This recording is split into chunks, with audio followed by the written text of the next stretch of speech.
exactly why I never bothered to share the whole thing. Because even as a preacher, I'm not too thrilled about everybody going,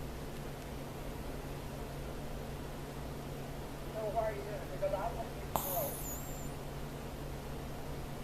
that faith is not just